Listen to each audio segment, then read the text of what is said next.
Kodakara കുഴൽപ്പണക്കേസിൽ BJP നേതാക്കൾക്ക് ഒരു പോറൽ പോലും വരാത്ത തരത്തിൽ അവരുടെ താൽപര്യങ്ങൾക്കനുസരിച്ച് തിരുത്തി എഴുതിയാണ് ഇഡി കോടതിയിൽ കുറ്റപത്രം സമർപ്പിച്ചതെന്ന് സിപിഎം സംസ്ഥാന സെക്രട്ടറി എം.വി. ഗോവിന്ദൻ. കേസ് ശാസ്ത്രീയമായി എങ്ങനെ ഇല്ലാതാക്കാം എന്നതിന്റെ തെളിവാണ് ഇഡിയുടെ കുറ്റപത്രമെന്നും അദ്ദേഹം പറഞ്ഞു. ഇഡി രാഷ്ട്രീയ പ്രേരിതമായി ഇടപെടുന്ന ഏജൻസിയാണെന്നും പാർട്ടി നേരത്തെ തന്നെ അഭിപ്രായം പറഞ്ഞിട്ടുള്ളത് അക്ഷരം പ്രതി ശരിയാണ് എന്നാണ് ഇതിലൂടെ മനസ്സിലാകുന്നത്. അതിൻ്റെ ഏറ്റവും ശരിയായ ഉദാഹരണമാണ് കൊടകര കുഴൽപ്പണ കേസിൽ ബിജെപി നേതാക്കളെ കുറ്റവിമുക്തമാക്കുന്ന വിധമുള്ള ഇഡിയുടെ ഇടപെടൽ. കഴിഞ്ഞ നിയമസഭാ തെരഞ്ഞെടുപ്പിൻ്റെ ഘട്ടത്തിൽ ബിജെപി കൊണ്ടുവന്ന കള്ളപ്പണം തൃശ്ശൂർ ജില്ലാ കമ്മിറ്റി ഓഫീസിലിറക്കി അവിടെ വിതരണം ചെയ്യേണ്ടുന്നതിൻ്റെ ബാക്കി തുക എന്ന നിലയിൽ 3.56 കോടി ആലപ്പുഴയിലേക്ക് കൊണ്ടുപോകുന്നതിൻ്റെ ഇടയിലാണ് കൊള്ളയടിക്കപ്പെട്ടത്. കുഴൽപ്പണ ഇടപാടുമായി നടത്തിയ ഈ വിനിമയത്തെ സംബന്ധിച്ച് കേരള പോലീസ് അന്വേഷിക്കുകയും ഇത്തരത്തിലുള്ള കേസുകൾ, കുഴൽപ്പണത്തിൻ്റെ ഉൾപ്പെടെയുള്ള കേസുകൾ കൈകാര്യം ചെയ്യേണ്ടത് കേന്ദ്ര ഏജൻസിയാണ് എന്നതുകൊണ്ട് കുറ്റപത്രത്തിൻ്റെ കോപ്പി കേന്ദ്ര ഏജൻസിക്ക് നൽകുകയുമാണ് യഥാർത്ഥത്തിൽ കേരള പോലീസ് ചെയ്തത്.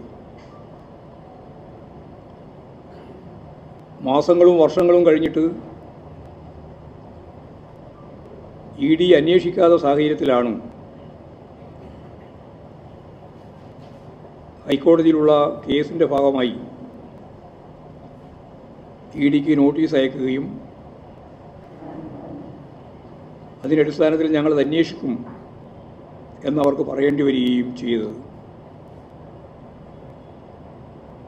ഹൈക്കോടതിയുടെ നിർദ്ദേശം അടിസ്ഥാനപ്പെടുത്തിയിട്ട്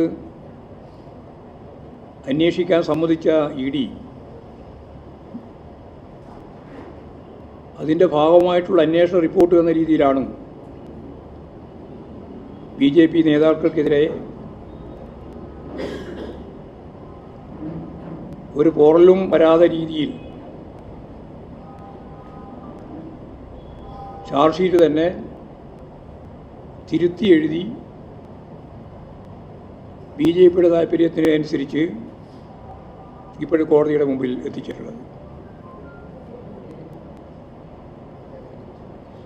കൗതുകകരമായ കാര്യം, തൃശ്ശൂരിൽ 6 ചാക്കുകളിൽ കെട്ടി 9 കോടി രൂപ കുഴൽപ്പണം എത്തിച്ചെന്നും അത് സംബന്ധിച്ച് പരസ്യമായിട്ട് വാർത്താ മാധ്യമങ്ങളോട് തന്നെ ചൂണ്ടിക്കാണിച്ചത് ബിജെപി ഓഫീസിലെ മുൻ സെക്രട്ടറി തിരൂർ സതീഷാണ്. തെളിവുകളുടെ പശ്ചാത്തലത്തിലാണ് കേസിൽ ഇഡി അന്വേഷണം പോലീസ് ആവശ്യപ്പെട്ടത്. തൃശൂരിൽ 6 ചാക്കുകളിൽ കെട്ടി 9 കോടി രൂപ എത്തിച്ചെന്ന് വെളിപ്പെടുത്തിയ ബിജെപി മുൻ ഓഫീസ് സെക്രട്ടറി തിരൂർ സതീശന്റെ മൊഴിയെടുക്കാൻ പോലും ഇഡി തയ്യാറായില്ല. ഇത് വിചിത്രമായ കാര്യമാണ്. ഈ മൊഴിയുടെ അടിസ്ഥാനത്തിൽ സംസ്ഥാന സർക്കാർ തുടരന്വേഷണം പ്രഖ്യാപിച്ചിരുന്നു. മുൻ സെക്രട്ടറി കെ സുരേന്ദ്രന്റെയും സംഘടനാ സെക്രട്ടറി എം ഗണേശിന്റെ അറിവോടെയാണ് കുഴൽപ്പണ ഇടപാട് നടന്നതെന്ന് പോലീസ് അന്വേഷണത്തിൽ വ്യക്തമായിരുന്നു. 53.4 കോടിയുടെ കള്ളപ്പണം ധർമ്മരാജൻ വഴി കൈകാര്യം ചെയ്തിട്ടുണ്ടെന്നാണ് അറിയുന്നത്. ഇക്കാര്യങ്ങളെല്ലാം സംസ്ഥാന സർക്കാർ വെളിച്ചത്ത് കൊണ്ടുവന്നുവെങ്കിലും അന്വേഷിക്കാൻ നിയമപരമായി ചുമതലയുള്ള ഇഡിയും ആദായ നികുതി വകുപ്പും ഇതൊന്നും കാണുകയോ ബോധ്യപ്പെടുകയോ ചെയ്യുന്നില്ല.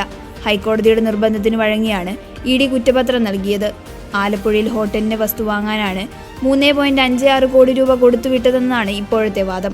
ഈ പണത്തിന്റെ ഉറവിടം എന്താണെന്നും ശുദ്ധ അസംബന്ധങ്ങൾ എഴുന്നള്ളിച്ച് ബിജെപി നേതാക്കൾക്ക് ക്ലീൻ ചീറ്റ് നൽകാനുള്ള ശ്രമമാണ് നടക്കുന്നതെന്നും അദ്ദേഹം പറഞ്ഞു. കേസിൽ നിന്ന് ബിജെപി നേതാക്കളെ രക്ഷപ്പെടുത്തുകയാണ് ഇഡി ചെയ്തിരിക്കുന്നത്. RSSനും ബിജെപിക്കും വേണ്ടി എന്തു വൃത്തികെട്ട നിലപാട് സ്വീകരിക്കാനും ഇഡി തയ്യാറാകുകയാണ്. കരുവന്നൂർ കേസിൽ CPMനെ തകർക്കാനുള്ള നീക്കം നടത്താൻ ഇഡിക്ക് ഒരു മടിയും ഉണ്ടായിരുന്നില്ല.